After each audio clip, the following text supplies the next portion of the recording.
By the end of this 3-part special, you're going to know exactly how a branded headshot is better for your business.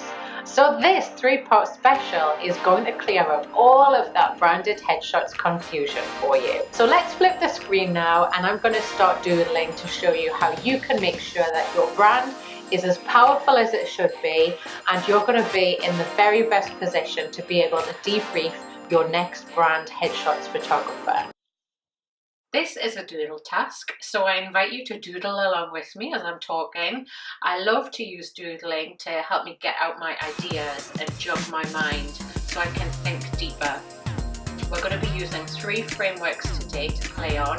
All of them combined can help make your business feel a lot more emotional, and therefore will have your next branded headshot working like a charm for you.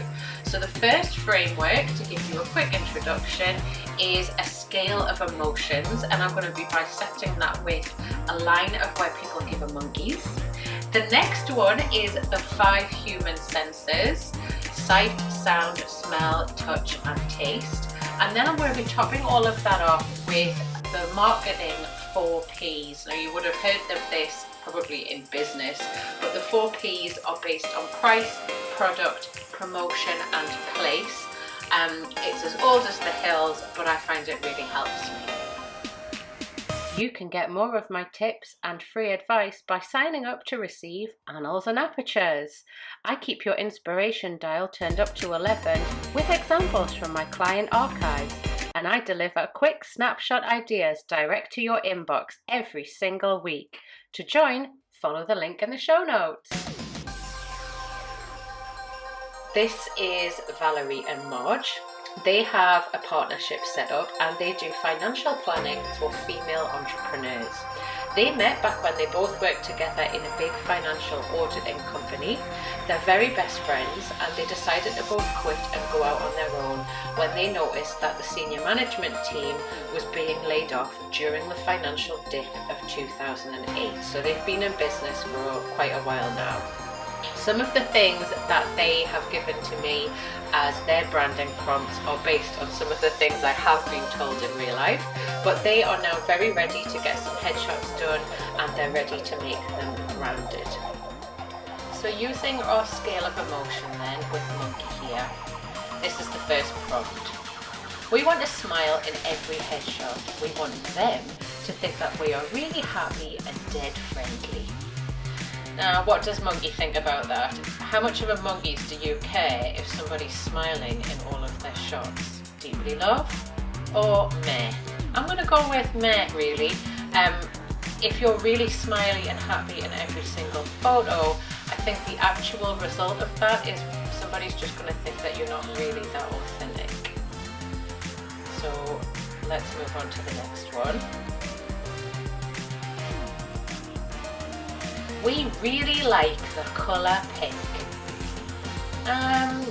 Yeah, that's nice. I don't really know why, so maybe I like pink as well, or maybe I dislike pink, so you're going to get some emotional response from me, but I'm not really given much of a monkeys, I'll be honest. I'm going to put that there.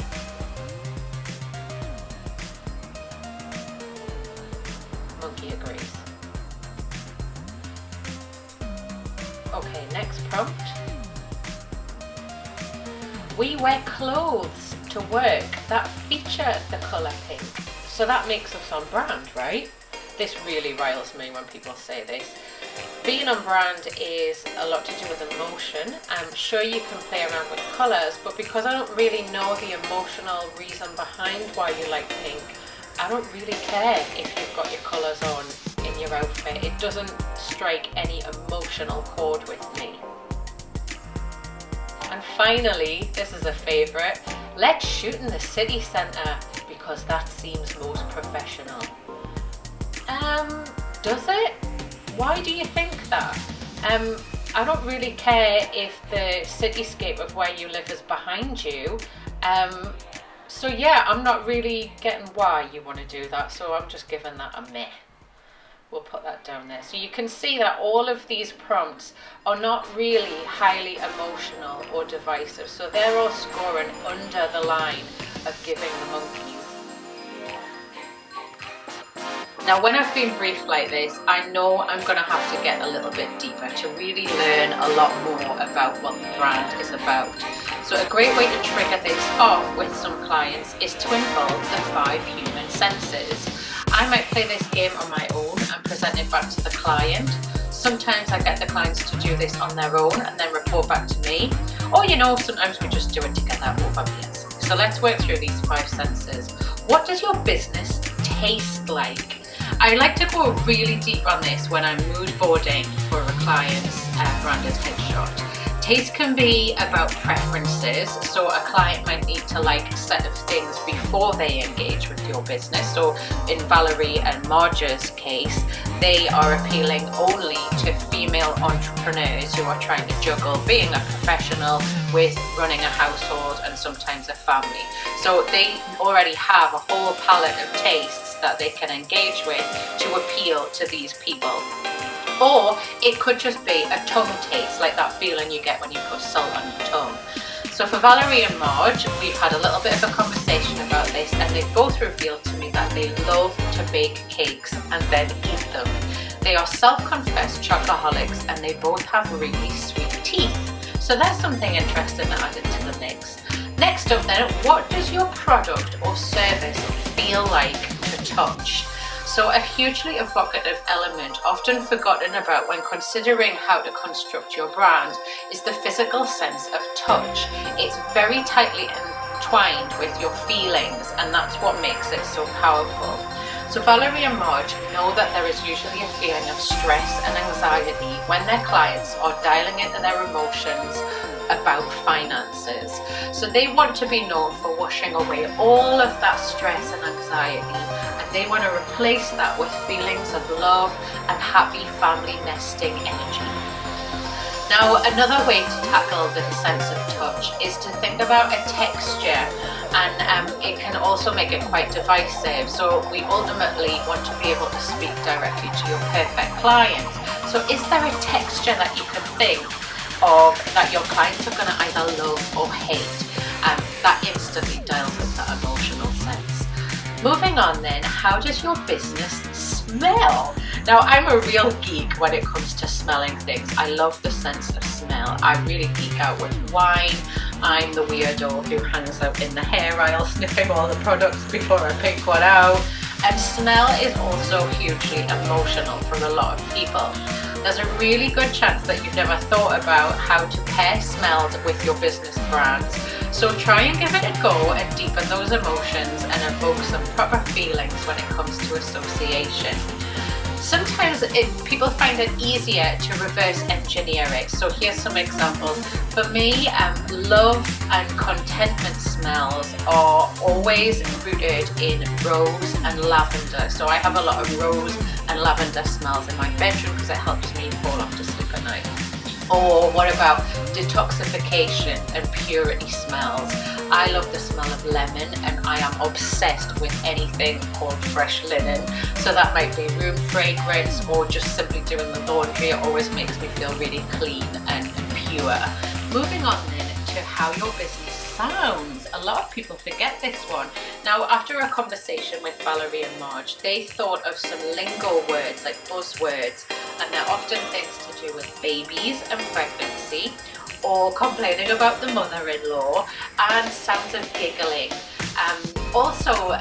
Marge came up with the idea of the sound of a deep exhale, like ah, or the sound of money, like a till ring, or the sound of loose change. So there's that idea of money and de-stress.